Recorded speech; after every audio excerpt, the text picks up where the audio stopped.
ஒரு இடத்துல போனால் அந்த இடத்துல வந்து அமைதியாக உட்கார முடிய மாட்டேங்குது. எப்போவுமே வந்து சீக்கிரம் போகணும் அப்படின்னு எண்ணம் தோணுதுன்னா அதுக்கு வந்து என்ன காரணம் இருக்குது அப்படின்னு நாங்கள் அனலைஸ் பண்ணால் தான் அது உண்மை நிலையை தெரிஞ்சுக்க முடியும்.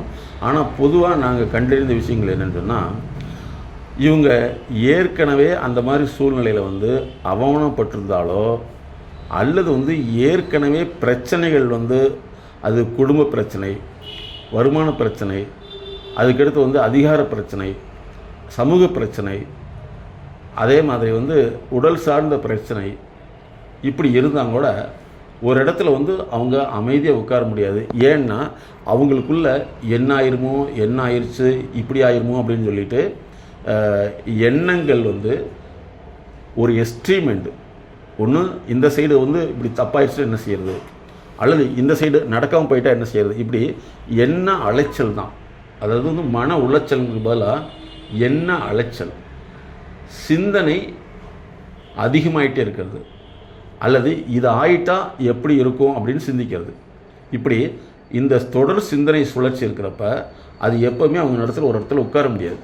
அதே மாதிரி கடன் பிரச்சனையோ அல்லது வந்து குடும்பத்தில் வந்து சிலருக்கு உடம்பு சரியில்லைனாவோ அல்லது குடும்ப நபர்கள் வந்து தன்னுடைய பிரச்சனையை புரிஞ்சுக்கலைனாவோ அவங்களால வந்து எங்கேயுமே உட்காரவே முடியாது. இன்னும் சொல்லப்போனால் வழிபாடு ஸ்தானங்களாக இருந்தால் கூட அங்கே போய் சரியான முறையில் வழிபாடு கூட செய்ய முடியாது.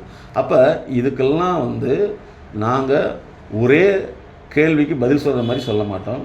அவங்களுடைய ஒவ்வொரு நாளும் ஒவ்வொரு பிரச்சனைகளுடைய தாக்கம், இன்ஃப்ளூயன்ஸ், அதை நாங்கள் கண்டுபிடிச்சி தான் அதை கையாளக்கூடிய வழிமுறைகள் நாங்கள் அவங்கக்கிட்ட எடுத்து சொல்லி அந்த வழிமுறைகளை பின்பற்றும் பொழுது எதிர்வினைகள் எப்படி வருங்கிறத நாங்கள் மறுபடியும் கண்டுபிடிச்சி மாற்றுறது. எப்படி வந்து மருந்து கொடுத்து அது மருந்து வந்து உள்ளே போய் என்ன மாதிரி ஆக்ஷன் பண்ணுது அல்லது என்ன மாதிரி ரியாக்ஷன் வருது, என்ன சைட் எஃபெக்ட் வருதுங்கிறத கண்டுபிடிக்கிறோமோ அதே மாதிரி தான் செயல் சிகிச்சைன்னு சொல்கிறோம். பிஹேவியர் தெரப்பியின் மூலமாக அவர்களுடைய ஒவ்வொரு செயலையும் கண்டுபிடிக்கிறோம். இன்னும் சொல்லப்போனால் ஒரு சிலருக்கு வந்து அவங்க ஒரு புதிய இடத்துல, அதாவது சோசியல் ஆங்ஸைட்டின்னு சொல்கிறோம், ஒரு கூட்டமான இடத்துல போய் உட்கார முடியாது, கூட்டத்தை கண்டா பயந்துக்குவாங்க.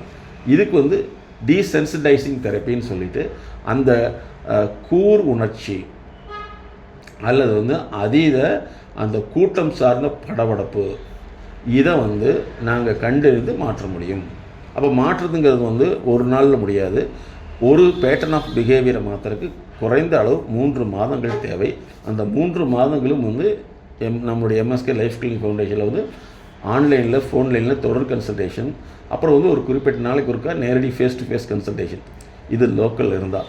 இதே ஃபாரினில் இருந்தால் எப்போவுமே வந்து அந்த 90 டேஸ்ன்னு சொல்லக்கூடிய 3 மந்த்துமே வந்து ஃபோன்லைன் கன்சல்டிங், ஆன்லைன் கன்சல்டிங் தான். அப்போ வந்து சமூகம் சார்ந்த ஒரு படபடப்பு, சமூகத்தோடு இணைய முடியவில்லை, அதே மாதிரி ஒரு வேலை வாய்ப்புக்கு போனால் வேலையில் செய்ய முடியல, அடுத்தவங்க நம்மளை பார்க்குற மாதிரியே தோணுது, அடுத்தவங்க கொடுக்குற வேலையை செய்யலைன்னா நம்மளை கேவலமாக பார்ப்பாங்க, அடுத்தவங்க முன்னாடி வந்து நம்மளால் சரியாக நடக்க முடியல, மற்றவங்களெல்லாமே வந்து பார்த்திங்கன்னா ஃப்ரெஷ்ஷாக இருக்காங்க, நான் மட்டும் ஃப்ரெஷ்ஷாக இல்லை, இப்படி பல சிந்தனைகள் ஓடிக்கிட்டே இருக்குது. இதெல்லாம் வந்து அவங்களுக்கு அந்த சிந்தனையினுடைய வெளிப்பாடு தான். ஆனால் சிந்தனை வர்றதுக்கான மூல காரணத்தை கண்டுபிடிச்சா நாங்கள் மாற்ற முடியும். கூட்ட பயம் அல்லது நெருக்கடி பயம் அல்லது வந்து அந்த சூழலை வந்து சமாளிக்க முடியாத பயம். அதே மாதிரி சிலருக்கு வந்து என்ன சூழ்நிலை ஏற்படும்னா தனிமையாகவே இருந்து பழகியிருப்பாங்க, அவங்க கூட்டத்தில் வந்து இருக்க முடியாது. அப்போ இந்த சூழ்நிலை வரும் பொழுது அந்த சூழலை எங்ககிட்ட முழுமையாக வந்து அப்சர்வ் பண்ணி அந்த கன்சல்டேஷன் எடுத்துக்கணும்.